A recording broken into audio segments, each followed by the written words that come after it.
Welcome back to Blumira Briefings, your weekly download of the top headlines and trends for your security practice. I'm Zoe Lindsay, reporting to you live from Warcraft 2's fog of war outside. This week, Microsoft's July Patch Tuesday came in at 569 CVEs, which breaks their own record set last month.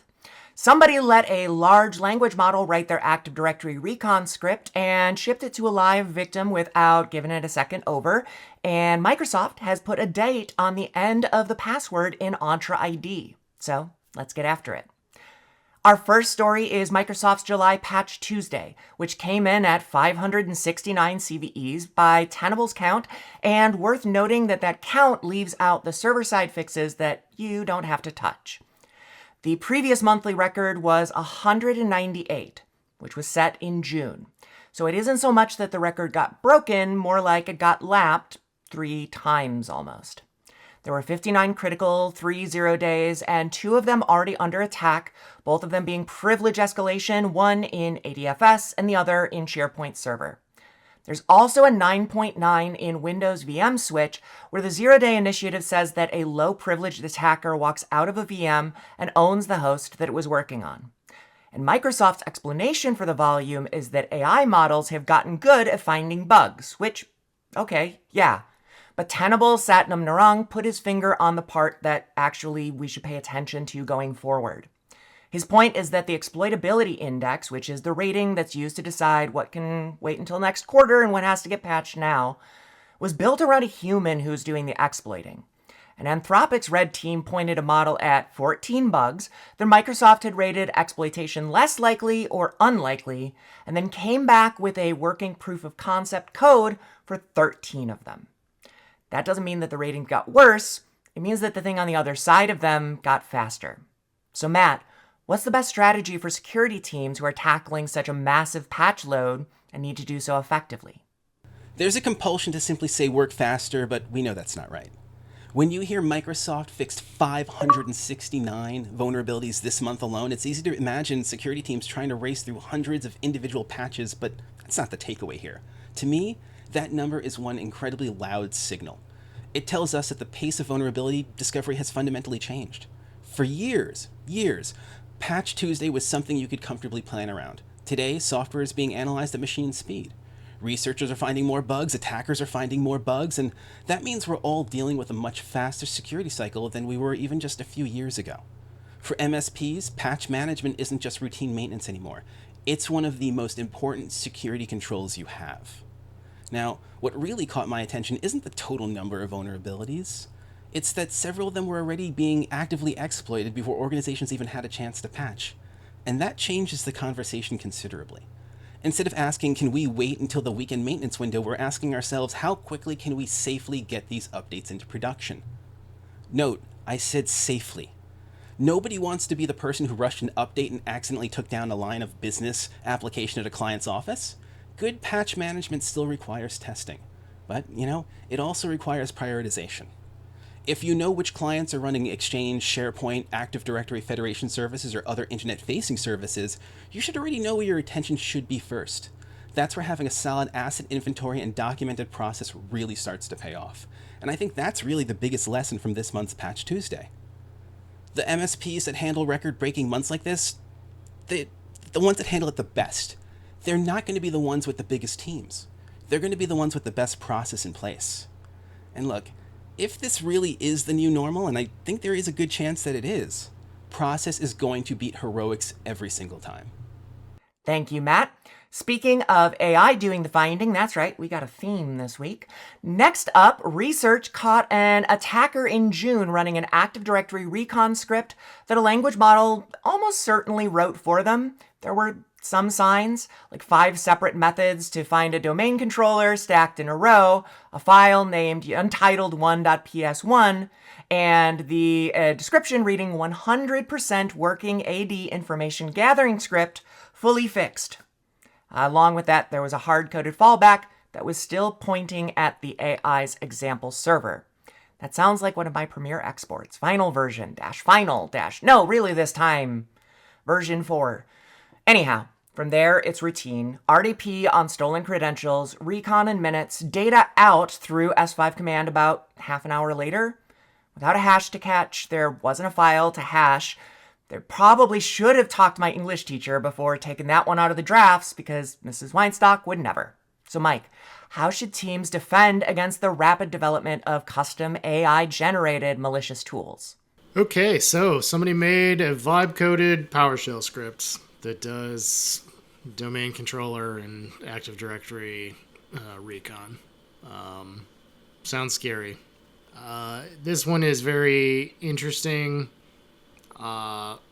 It's very it's actually very funny once you look into the details of it. The script was definitely vibe coded. You know, the heuristics are in there. Somebody was very certainly doing, hey, make me a script. Oh, it doesn't work. I'm getting this error code. Fix that error code. Okay, now fix that error code, right? Like very iterative. You can see it in the script. It's not a great script, I guess. Like the story is mostly hacker did it, not necessarily hacker did a great job at it. So I think it's using like 5 different ways to enumerate a domain controller. It would be the loudest script you would ever see, which is probably how it got caught.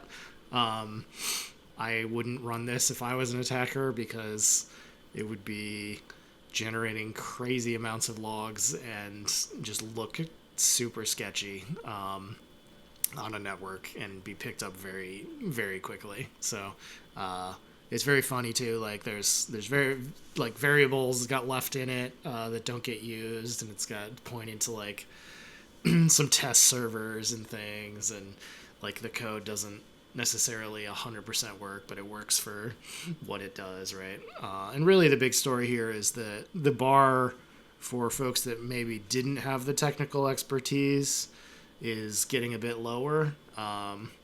Someone can theoretically do this now where they couldn't have before, especially if they didn't have any PowerShell knowledge, right? Not necessarily the easiest language to script in, so if you didn't know all the syntax and includes and stuff, this kind of helps you with some of that, but it's not making great code. It's making barely functional code. So that's kind of where we're at now with attackers. They're using AI just like everybody else, and they will get better. People that do have knowledge will use this to curate their code instead of like create for them, right? So create me like they will know exactly what to do to make the PowerShell script just 10% less noisy, right? Or 20% less noisy than the one that they have that's already working that they built. So we just need to be mindful of that. Things are going to get faster. Things are going to get a little more silent, but they're it doesn't mean it's completely silent. There will always be some amount of land that exists to detect on for these things, and it's just cat and mouse. That's how it works. So, but this one's not. I'm not super worried about this one. This one's just more like somebody did it, I guess. All right, last story, and just to switch it up, it's a good one for once. No, really, I promise. Microsoft is making passkeys the default in Entra ID, and there's a clear timeline, which means, hopefully, that they're serious about it. September 1st, anybody with SMS or voice turned on gets auto-enrolled and nudged towards a passkey at sign-in. October 30th, if you still need SMS, you have to go pick a telecom provider out of the security store. February 1st, 2027, Microsoft's own SMS and voice delivery goes away as a native capability entirely. And if your org requires them, somebody better register a passkey before anybody signs in. There's not an opt-out. So that's affecting public cloud tenants for now. Other clouds, dates forthcoming. And damn, I swear I heard someone smart talking about how default security settings can leave users insecure by default. Who was that again? So, why Teams? Well, just last week, I said default settings is one of the scariest phrases you can hear in a production environment. And here's Exhibit B. I don't know who she was, but she sounds smart. But this is the gallant to the last few weeks' goofus stories out there. That's for all you highlights heads. Sure, there may still be attacks that are going to circumvent passkey use, and I'm sure we're going to see more of them as passkeys become more of the norm, because attackers are going to adapt like they always do. But it's a hell of a lot better than telephony methods, and this is an example of a vendor making a conscious choice to set the default path, the path of least resistance, to the more secure option. It can be easy to blame users or blame poor admin hygiene, but at the end of the day, it's incumbent on security vendors to act in their customers' best interest and build in security by design. Somebody take a shot if you're playing the buzzword drinking game at home. A lot of vendors talk about being a trusted advisor, finish the bottle, but paying more than lip service to that idea starts with improvements like this. So go ahead, put it on your calendars. I don't say it very often. Good job, Microsoft? I don't know, it feels weird. 3 things worth doing before the week's out.